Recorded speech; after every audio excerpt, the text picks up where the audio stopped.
Clint Harris, welcome to the REI Diamond Show. How are you today? I'm doing great. Thanks for having me. Appreciate it. Cool. I like to start with a location stamp, where in the world you're at. Maybe you grew up there, and maybe package that with the origination story and the evolution of your career to where you're at today. Yeah, absolutely. I'm in Wilmington, North Carolina, a little coastal town, southeast corner of North Carolina. I live in an island called Carolina Beach, right offside of Wilmington, tiny little island community. I'm from South Carolina.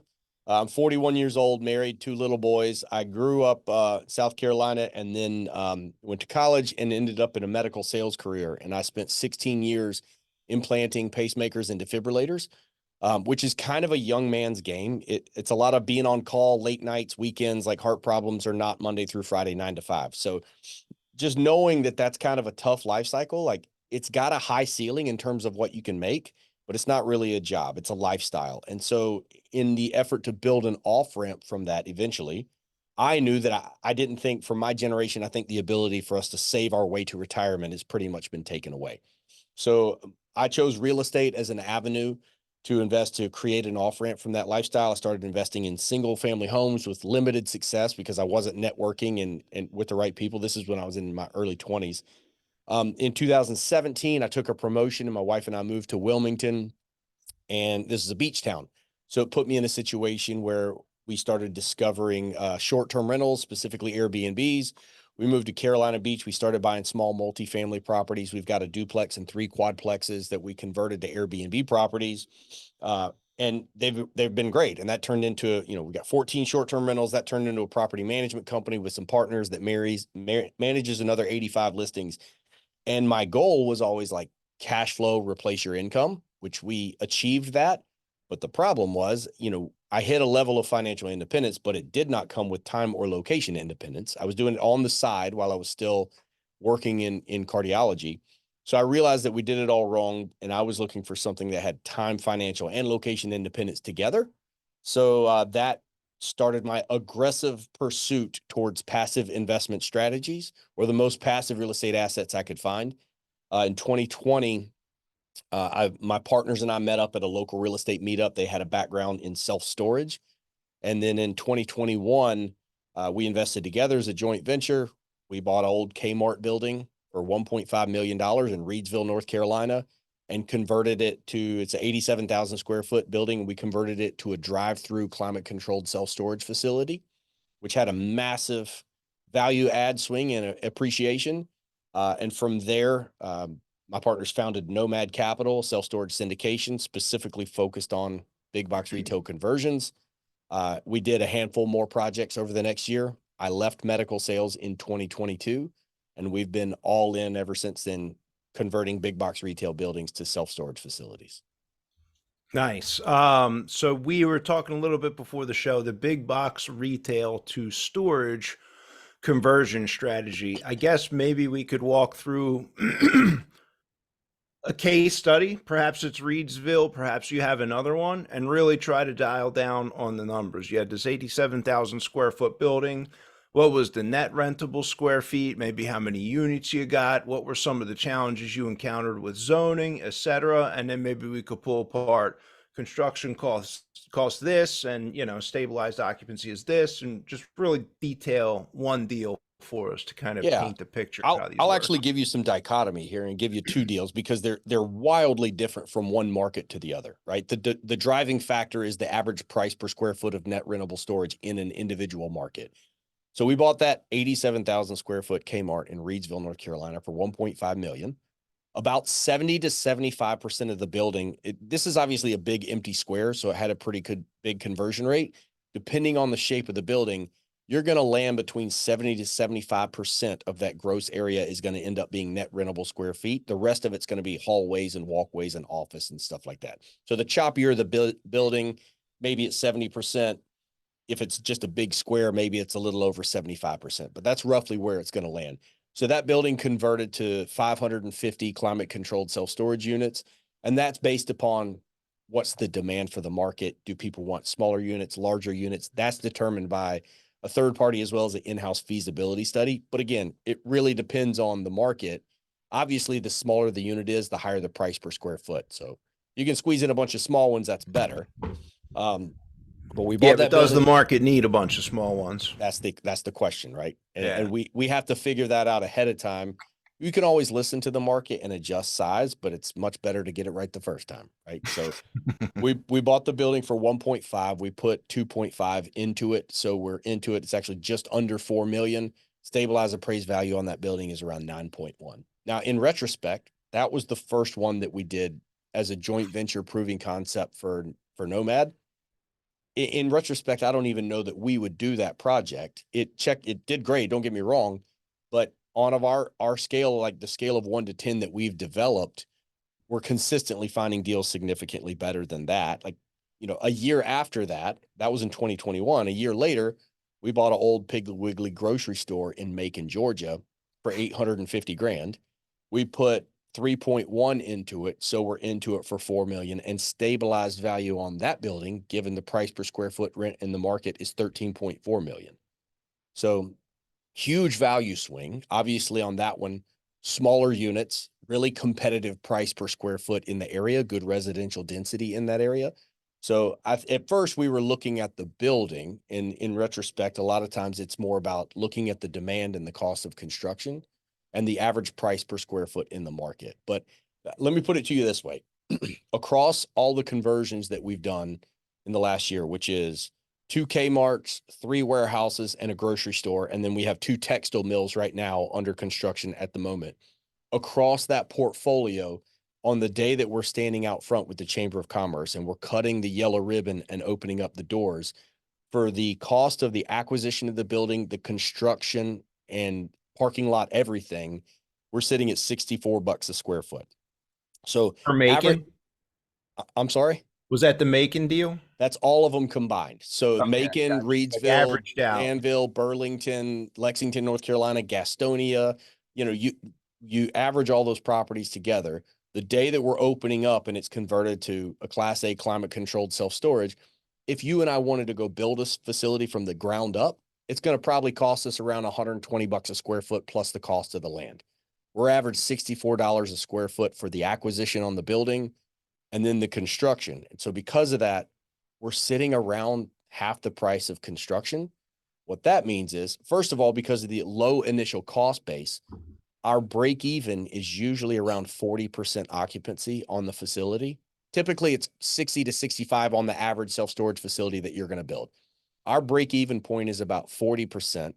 If you think about this, like, I mean, listen, you've flipped, more houses than deals I'll ever do in my life, right? But you know that you don't make your money on the house when you sell it or when you renovate it. You made your money when you bought it really cheap because it smelled like dogs and cats, right? Like, we're looking for the dog and cat properties. My partners are the builders, 30 years of commercial construction experience. So we want the distressed properties that have been empty for 10 years with the holes in the roof and everything else. We get those properties for super cheap, usually less than 25, $30 a square foot.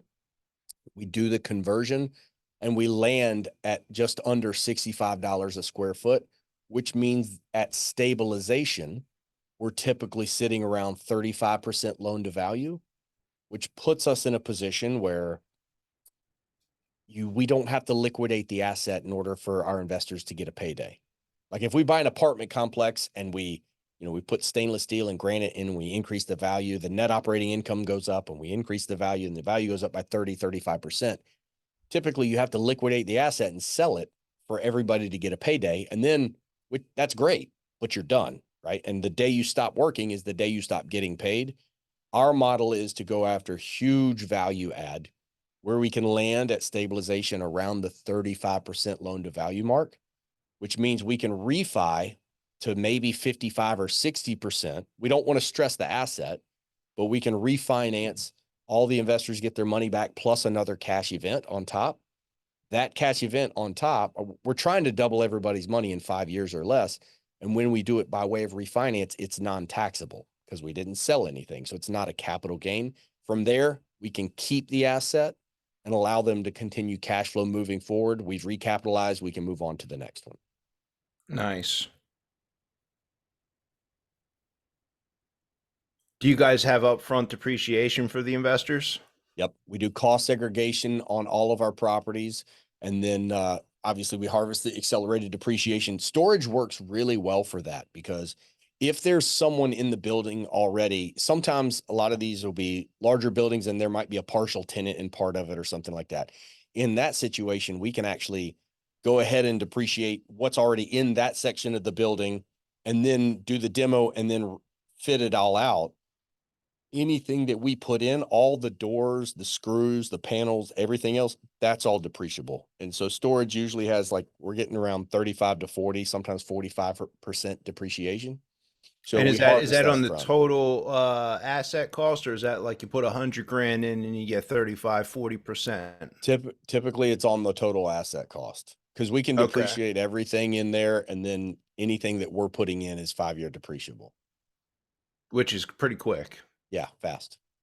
Okay. All right. So our So do goal you is, have, like, we want to, you've got preferred return coming out of the property and cash flow coming out of the property, which are taxable events, right? The larger events are coming by way of a refinance, but of that taxable event, the preferred return and the cash flow, we want you to get a K1 that at least offsets that. So, like, in that 5-year time period, you're going to get a preferred return during construction and then lease up, then cash flow quarterly equal to your percentage of equity. And then at the 5 years, you get a refinance, return of capital, plus another big chunk. But that taxable portion, you should have accelerated depreciation to offset that. And from then, we keep the property, our investors stay in, keep their same percentage of equity in it, cash flows in the long term. at what point are the investors, if ever, going to, the asset's going to be liquidated? I mean, is it like you guys like a long-term hold forever and this is how we're going to run it? Or is there going to be a 5, 10 year window and then there's going to be a wind down period? So we currently are operating a fund. Within that fund, we have to put an end date on a fund for us to calculate a return, right? So it's a 10-year fund, but it's a 3.2 to 3.6 equity multiplier on the fund, 19 to 22% IRR. However, like, at the end of 10 years, that doesn't mean we're obligated to liquidate. The reason our group is called Nomad Capital is because a nomad is somebody that goes where they want, when they want, and does what they want, right? Like we talked about before, like, everybody's looking for financial independence. In my opinion, that by itself is a little bit shallow. And what we really should be looking for is financial time and location independence. Those things together give you an independence of purpose that you can do what you want. You spend your life creating value with the people that you love and going to beautiful places. That's a real estate nomad. So if we build all these up and then we sell them, that's great. Everybody gets a payday, but we're trading time for money again. The only way to break that cycle where you're not trading time for money is to keep assets and allow them to cash flow. So we give relatively strong short-term returns with that 5-year at or before 5-year refi. Within the fund, it's a 10-year fund. So you're going to get another cash event at 10 years, obviously cash flow years 6 through 10.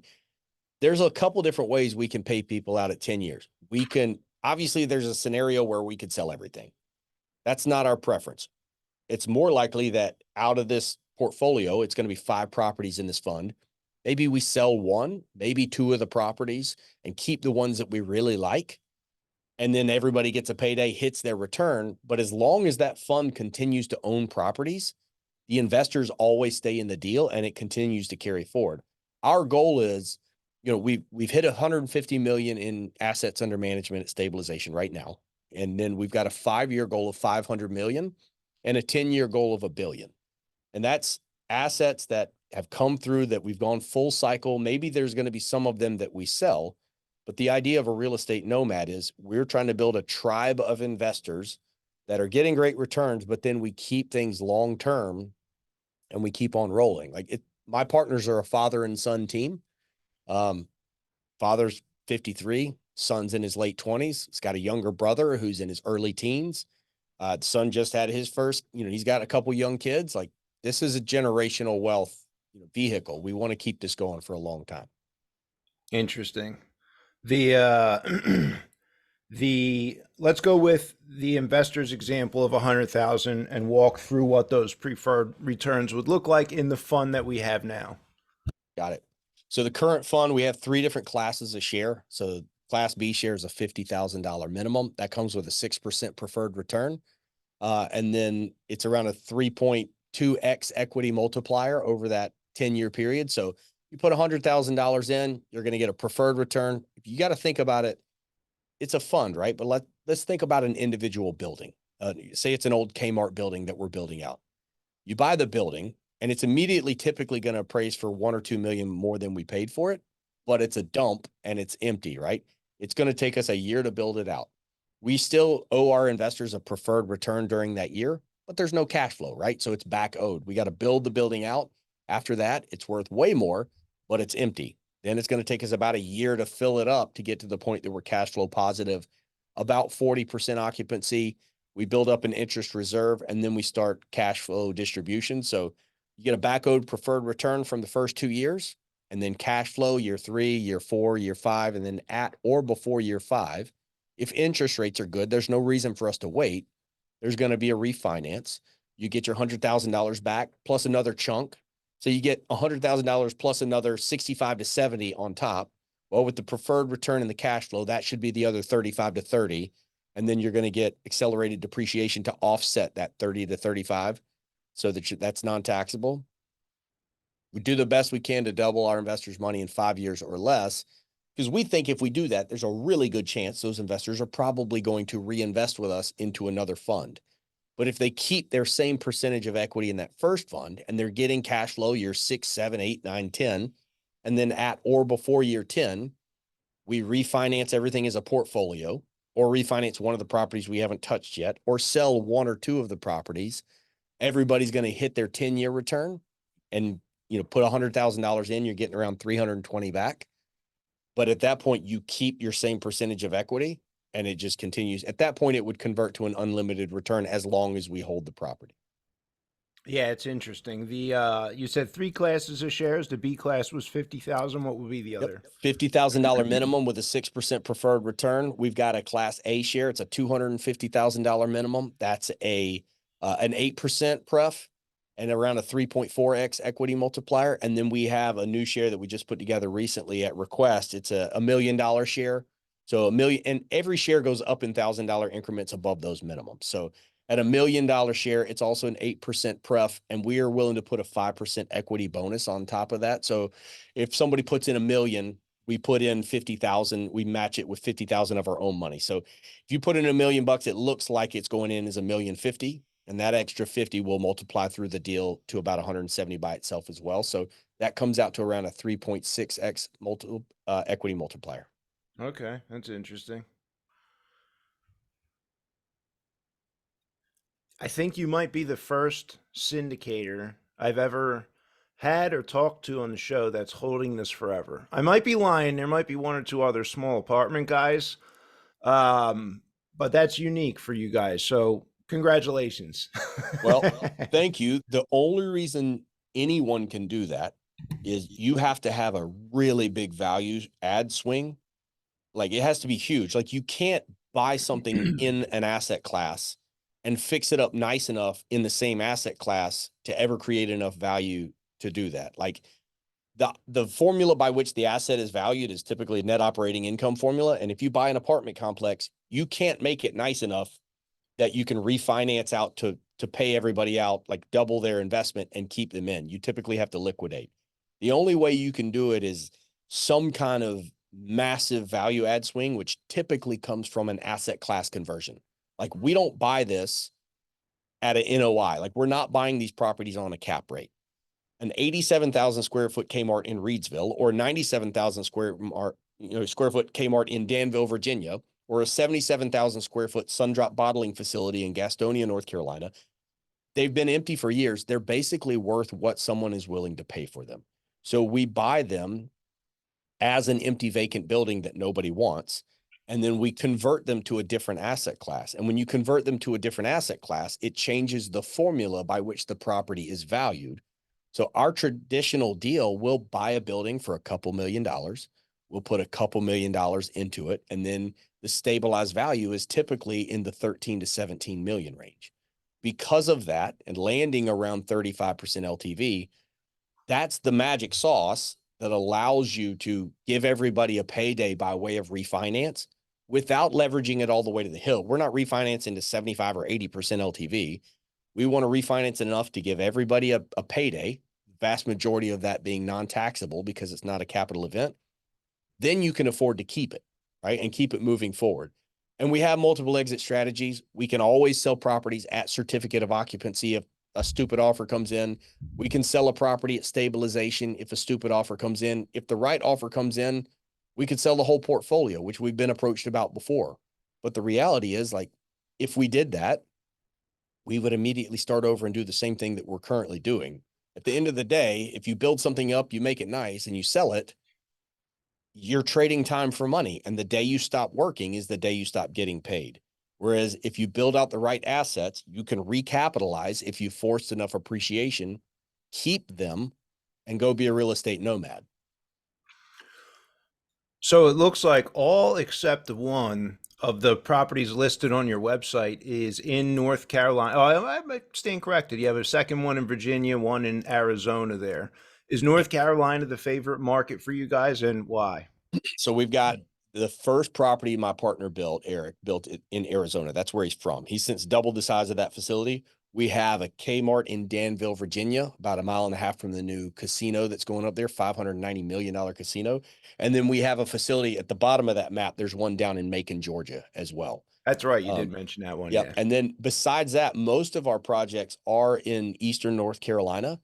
There's been a massive population growth. It kind of started before COVID, but especially with COVID, um, Eastern North Carolina has been blowing up. These secondary and tertiary markets, like we're not in a Raleigh, we're not in a Charlotte, but we'll be in a Gastonia right outside of a Charlotte, or a Burlington, or a Lexington, or a Kernersville, or a Reedsville, outside of some of these markets in this big Eastern North Carolina footprint where people are getting pushed out of these urban markets into these smaller secondary and tertiary markets, which traditionally have been underserved for housing, but now they're specifically underserved for storage. But everybody knows where the old Kmart building is in the middle of that downtown or whatever, right? So it's funny if you look at the population growth data across Eastern North Carolina and the Southeast in general, like big box retail is dead. Amazon and Walmart have really wiped out that space, but there's a reason why that community used to drive to that location for all their home goods. There's really good residential density around there, good visibility, good traffic count. It's the same reason that even though big box retail is dead, those same people in that community will drive back to the same location and pay us to put the same stuff right back inside the same building. Right. So it's just the inverse flow, but we like Eastern North Carolina because deal flow is not a problem for us. There's a ton of old warehouses, textile mills, and things like that. And also it allows us to manage with a hub and spoke model. So typically we have someone on site with our facilities until we hit about 60% occupancy. Then we can pull that person off and move them to a new location and continue to lease up just with QR codes and touchscreen kiosks and the website. So it saves us about 60 grand a year in fixed overhead cost. And we can have a person in one location managing 4, 5, 6 locations that are it's from the spokes out from that location. So because of that, we really like the North Carolina market. I'll be honest with you, we have LOIs right now that we sent out this morning in 3 different states. But we love, Virginia, North and South Carolina, Tennessee, Georgia. We're out of Florida because of the cost of insurance. But we're looking all across the Southeast. Macon was the first project we took on that was really far away from us, 7, 8 hour drive. And that forced us to really put a lot of systems in place and build strong communication within the team. So now we feel confident that we can go anywhere. But most of the really great deals are right here in our backyard. Yeah, and North Carolina is a fantastic market. I have some friends who develop real estate. They buy, 5, 10, 120 acres and they chop them up into lots. And what's going on in residential housing is fantastic. I would imagine, I mean, it's just obvious 1 + 1 = 2 that commercial real estate and storage will follow the population growth. So, yeah, sweet spot and location here. Macon, Georgia is an interesting market. From our Atlanta office, we've watched from the outside Macon. The houses are very, very cheap there. Mm-hmm. But they've multiplied in value kind of like everywhere else. And what we're noticing anecdotally, I don't have actual evidence for it, but it seems like a lot of people who are getting priced out of the Atlanta, Georgia regional metro are heading out into the tertiary markets of Georgia. Macon's a pretty big tertiary market. So it'd be interesting to see if you guys have bandwidth or opportunity to continue like scale that hub and spoke model there as well. Georgia's just a phenomenal place. It has been for us to do Yeah, business. you nailed it. Actually, people are getting pushed out into that market. There's also a big revitalization program going in there. It's a qualified opportunity zone, so there's potential if you hold something for 10 years or longer, like we do. There's potential for all the money coming out from a sale, if it went in as a capital gain, comes out tax free. So that's caused a lot of money to flow into that market. There's a real big revitalization program going in there, a 10,000 square foot music amphitheater going in. And you also said something really important, is that as people get pushed out of these markets, they're getting pushed into the secondary, tertiary markets. That's not just people buying, it's also people renting. And what we're seeing is, like, if you buy a house, typically you have a garage, an attic, sometimes a basement, depending on where you are. A lot of the younger generation, unfortunately, can't purchase homes the way that the previous generation did. They're renting. And when you're renting based upon the square footage that you get. The millennials currently make up 34% of our population. They're the largest population segment in the country now. They passed the baby boomers.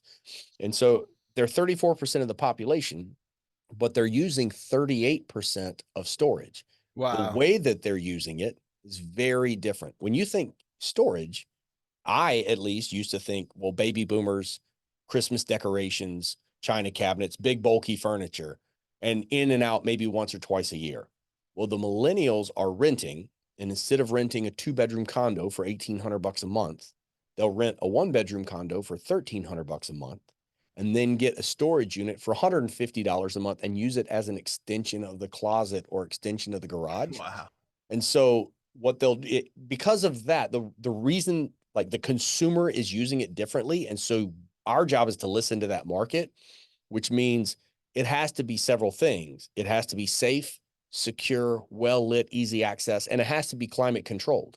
Because even though they don't have as much stuff as the baby boomers, they still have lifestyle items. They have kayaks, mountain bikes, snowboards, fishing rods, stuff Mm. like that. So they need to be able to get in at 6 a.m. on a Saturday morning and grab their waders and their rods, or their kayak and their paddle, or their snowboard and their bibs, and get out of town and get to the mountains. So they need to have access. It needs to be safe, secure. And because they're using it to store seasonal clothing, it has to be climate controlled as well. So the consumer's changing, the market's changing. Really, the reality is, like, consumers are willing to drive about 7 miles is the farthest they want to go. It's more of a 7-mile radius, to get where they want to be, hopefully inside of that. So that residential density is really, really important. And that's where the benefit of, like, a big box retail building that's centrally located, that at one point was probably a fixture in that community. There's a reason that, those people used to go there. Now they can drive back, have access early on a Saturday morning, scan a QR code or a touchscreen kiosk, get in, get it what they want, and out. These consumers are in the building sometimes 1 or 2 times a week, at least 2 to 3 times a month, where traditional, it was 1 or 2 times a year, sometimes once every few years. Wow. How about that? Is that something you guys noticed just as you started to build these locations, or did that start to occur? I mean, I guess you have about 4 or 5 years worth of data total. So was it like that when you guys opened the first one in Reedsville, or did that start to change through and past COVID? When did that happen? That changed what we did with Reedsville. So my partner built his first in 2006, but it was out in Arizona, and it was kind of the traditional storage that you think about. Their first conversion was 2016, another one in 17, then an expansion in 2019. Those conversion projects in downtown Wilmington, where we are, kind of started it. And then it was just paying attention to the trends. And because we have in-house management, you kind of see the behind the scenes of what's happening in that space. And because of that, that's what changed our model on Reedsville. And we did the touchscreen kiosks. We did the QR codes. We actually cut a giant hole in the front and back of the building and made it a drive-through. So you can drive straight through the middle of the Kmart. We had to put the ventilation fans in and everything. So you can pull in and go right to your unit, driving through the Kmart. In retrospect, that actually, I think it depends on the population of the market. Reedsville is a fairly small North Carolina town. Nobody's ever seen a drive-through Kmart before. And so there's a level of education that comes with that. So we haven't done it again, because the reality is, like, what it costs to put that in versus what it would be worth of just using that space as more storage units. We thought everyone would be renting right there where the drive aisle was because it's so convenient.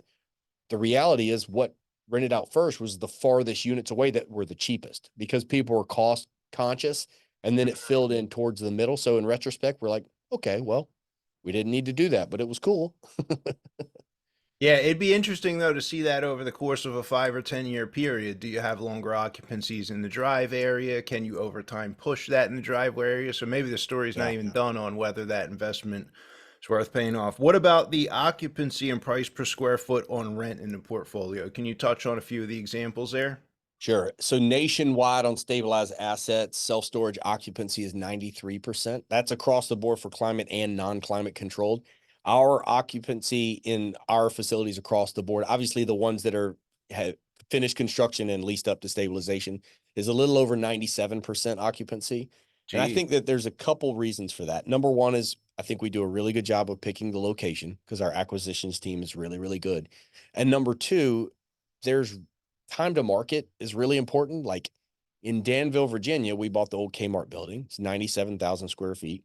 While we were under contract, U-Haul bought 7 acres across the street to build a facility.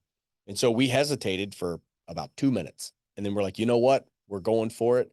And 12 months later, we were open and renting out, and they're still in entitlement, haven't broken ground yet. That facility's been open for a year. They still haven't broken ground yet. So in terms of time to market, it gives us some advantage there. I think it scares away some of the competition because it's going to take them a couple years to get through the land entitlement and development process to the point where they're renting out, where we're typically renting units in 12 months. So because of that, when you pick a good location, you get the building for really cheap, you do the construction for in-house at cost plus 12%. What that means is not that we've ever had to compete this way, but nobody can touch us on price. Like your break even is not going to be our break even. We're under $65 a square foot. You're going to be at $110, $120 a square foot for development plus the cost of the land. Yeah, So public storage will be at least that amount across the yeah, street. Are they still doing it or did they like pull the plug? they still own it, but it's been years. The grass is taller than I am. Nobody's been out there. There's no flags. I have no idea. I Yeah, you mean, might have they, might have won the battle for now. at one point, I mean, we had a discussion with them about, there was some interest in purchasing our location, which we're not really interested in, and we weren't our occupancy. We were just opening up, so I don't know. I have no idea what they're going to do, but by the time that they even think about sticking a shovel in the ground, we're going to be full and increasing rates. How long did it take to get to 97% on those examples that you're talking about? That's a great question. So obviously, smaller facilities open up pretty quickly. Like our goal is like from an acquisition, we're immediately getting permits and doing demo and then building up construction. As the construction's coming down the pipeline, we're running a marketing campaign with the goal of when we open the doors, we want a wait list. Now, that Danville, Virginia project is well over 700 units. So that's going to take a while to fill up versus a smaller facility that's only 30,000 square feet net rentable is going to fill up in a lot faster time frame. So the bigger the property is, it's going to take longer. It might take 18 to 24 months to hit stabilization. Stabilization across the industry is typically 85%. Smaller facility, it might be, 12, 14, 16 months, something like that. A bigger one could be up to 24 months. But from there, it continues to fill up, and then we're just playing the pricing game. Obviously, you always have some people moving in and out. So what will happen is we'll increase rents. We don't increase them for everybody in the building at the same time, but the rents will go up. And then a few people are going to move out, which is fine because the new people are going to move in at the new rates. We're looking at the price elasticity in the market and adjusting accordingly. Like what we've seen across the industry is, we want to create fair market value. People aren't going to move out of a unit. And we know this from other people's data. This is not something that we've done, but people don't move from a storage unit unless the price increases more than 15%. Anything up to then, their thought process is, what am I going to do? Like, yeah, some of them are going to move out and they're going to liquidate things that they probably should have gotten rid of a long, long time ago. But the next person moving in is moving in at the increased price. Their thinking is, what am I going to do? I care about the stuff. Am I going to go rent a truck and put it in a truck and drive it to the other side of town or a few miles away to another storage unit, and they're going to do the same thing in 3 to 6 months? they would rather just keep it there, right? So if it's something that they really want to hold on to. So incremental price increases, that's one of the reasons I like the asset as an investor. Like I was investing in this as a joint venture before I joined as a general partner with Nomad is, you know, inflation resistance. Like we had 9% inflation for a brief period of time recently. Like if you're locked into a commercial 10-year triple net lease, even if you got 3% increases, that's a long time before you can renegotiate. The only asset class across commercial real estate that is more inflation resistant than self-storage is hospitality, like Airbnbs and hotels, because a hotel can change their rate on a night to night basis. Self-storage is month to month. Anything else is typically going to be a year or multiple years. So in terms of inflation resistance, recession resistance, and we learned recently pandemic resistance. Like there was a moratorium on evictions for non-payment in multifamily homes and all residential homes during COVID. There was no moratorium on evictions for self-storage. And you know what we didn't see? A bunch of evictions for self-storage. People put it on auto pay. It's not discretionary spending for them. It's not a vacation. It's one of their monthly bills. Whatever's in there is important to them. It's auto paid. It's 150, 190, 220 bucks a month, whatever. And it happens. We didn't see a moratorium on evictions for that. And we didn't see evictions during that. So inflation in resistant and obviously recession and pandemic resistant. Nice. Before I wrap up with a couple of finish up questions here, anything else we forgot to mention? I think that's enough for now. Let's be honest. Like let's just say it. Like there's nothing sexy about self-storage. You're renting someone a box of air. That's it. Like what they decide to do with their box of air is up to them. I think what's magic is the big box retail conversions, which only happens by having in-house acquisitions, in-house construction, in-house capital raising. Like you have to have that full vertical integration to make it worth the risk. But outside of that, there's nothing that great about storage. I think the conversion of old big box retail to self-storage is magic if you structure it in a way that allows people to get paid more than once and stop trading time for money. That's the strategy. That's why I was attracted to it. That's why I jumped in. That's why I quit medical sales. And that's what we're doing. Nice. Any book recommendations on real estate, maybe even podcasts you would point people to that you find inspirational? Yeah. So the number one book that we've been reading within Nomad, anybody that gets hired and comes on with us, is Traction. I think it's really good. It's not necessarily a real estate book, but it's about building teams, communication, like your rocks. Like the idea is like if you've got a bucket and you've got important things in your life, some of them are big rocks, some of them are small pebbles, and some of them are sand. If you pour the sand in first, you're not going to have room for everything else. You got to put the big things in first, the medium things in next, and pour the sand in last and kind of prioritize. It also is really good about establishing lines of communication, responsibility, and making sure that people are responsible for what they're supposed to be handling. So Traction is a really big one. The book that's had the biggest effect on me through my entrepreneurial journey of single family and then multifamily, and especially building out a property management company, is Who Not How by Dan Sullivan, because it's we've all run into this problem of like, how do I do this? How do I do this? How do I do this? The answer is usually, who do I know that's better at this than I am? And it's usually within your network and your ability to. Sometimes you need to learn how to do it. Sometimes you need to learn how to partner with somebody that's better at doing it than you are and recognize your strengths and weaknesses. Nice. Crown jewel of wisdom. If you could go back and share with yourself at the beginning of your medical career, knowing everything you know now, what will be the crown jewel of wisdom you would share with yourself back then? Oh, that's a good one. Okay, so um, I would say that this is from my partner. Eric says this all the time, that risk is a muscle. And the more you work that muscle, the stronger it gets and the more risk you're willing to take on. So I would say this is kind of my own personal philosophy that I built by spinning it off of that. If whatever you're doing, like in medical sales, it's a pretty high ceiling. You can make 300, 350 grand, depends on where you are in the country and what your demand is. But like, it's a pretty high ceiling in terms of what you can make, but it's stressful. You're on call, you're working nights, you're working weekends. It's a lot. And so I often ask myself, I was worried about, those golden handcuffs and the idea of like never going out and testing my metal because I was making enough to be comfortable, but always wondering, what it would look like to branch out and try to do something different and create value for myself and get to a point where I wasn't trading time for money. And so ultimately, what made me make a decision to just go for it is, if you can look at what your current job is or your occupation or whatever you're doing for income, you should be able to reasonably calculate the ceiling on that. If you're, especially if you're salary, but if you're commission based, you can be honest about your abilities. You should be able to calculate that ceiling. Now, it may be a really high ceiling, but it's still a ceiling. And that means, especially if it's tied to trading time for money, then ultimately there's only so many hours that you can trade for money.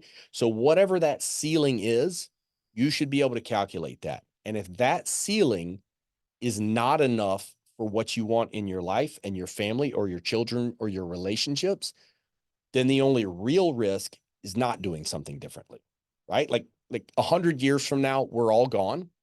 And 100 years after that, it's likely that people have spoken our name for the last time, unless they run across a podcast in an archaeological dig or a book somewhere, right? Whatever it may be. But like, if we know that, if 100 years from now, we're all gone, and 100 years after that, it's likely that people have said our name for the last time, then look at the ceiling of what you currently have for your life. And if that ceiling is not enough for what you want, then the only real risk is not doing something different. All right. Would you like to share some contact info, point people to a site if they maybe are interested in having a conversation, investing, checking you guys out a little more, anything like that? Yeah, that would be great. I appreciate it. I handle capital raising and investor relations with Nomad Capital. I'm one of the general partners. I'm happy to talk to people directly. You can email me at clint@nomadcapital.us. Our website is nomadcapital.us. And I'm co-host of the Truly Passive Income podcast as well. But I'm happy to connect with people directly. Shoot me an email. Let's jump on the phone and talk. Every time I talk with someone, no matter the questions or anything else or experience level, I always learn something too. That's why I'm on this podcast talking to you. That's why I host people as well, because it gives me the opportunity to be a student of the game, like I know you are. So always happy to connect and chat. Nice. My final question for you, Clint. What is the kindest thing anyone has ever done for you? The kindest thing anybody's ever done for me is that this is a great question. And it made me think about something I haven't thought about in a long time is early in my career, I was struggling in medical sales. It's a very intense line of work. And I had a period of time I was taking it on the chin, like as everybody does the first year, I think, maybe first 18 months of doing that. It's a lot of pressure. It's literally lives on the line. And I was struggling and I was having a bad week. And I walked into um, a meeting at my office with regional sales directors and VPs there. And I was getting chewed out for a few things. There were a few accolades, but there were a lot of things that I could do better. And in that meeting, one of the nurses at the hospital that I didn't think liked me very much called in to one of the regional sales director, and he put it on speakerphone. And that guy in that meeting full of all those people and me standing in the middle getting berated, told them, he's like, "Hey, I need to let you know something. Clint did this today and he did a great job. And I think you got somebody on your hands that I know he's learning and he's young, but I think he's got potential. And these are the things that I think you could help him with that's going to make him better. But overall, I think you did a great job hiring him. Whoever's decision that was really smart." Um, and it shut everybody. I was standing there listening to that. It shut the whole room down. I got out of that meeting 20 minutes early. Um, and it was somebody that he didn't have to do that. In fact, it was after he got off work at the hospital, and he was just trying to say a kind word. What he didn't know is that it was going to fall on the ears of a lot of people that were making decisions about what the trajectory of the rest of my career was going to look like. And he didn't know that I was going to hear it or that they were going to hear it. But the fact that he took that time, it was a very small thing for him, but it ended up having a very big impact on where I ended up.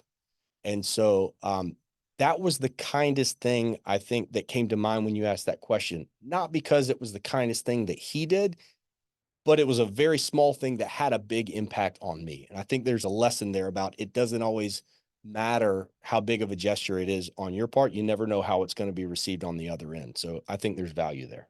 Yeah, so, take the extra minute for those of us in our busy, successful lives and pass along the compliment, do the nice thing. Give the 5-star review when that thought crosses your mind. 'Cause it's real easy to keep busy and put it off until another time. That's right. Yeah, life is about relationships at the end of it, and that was one that meant a lot to me. All right. Well, that's a perfect note to end on. Clint, thank you for coming on the show. Thank you so much for your time. I appreciate it.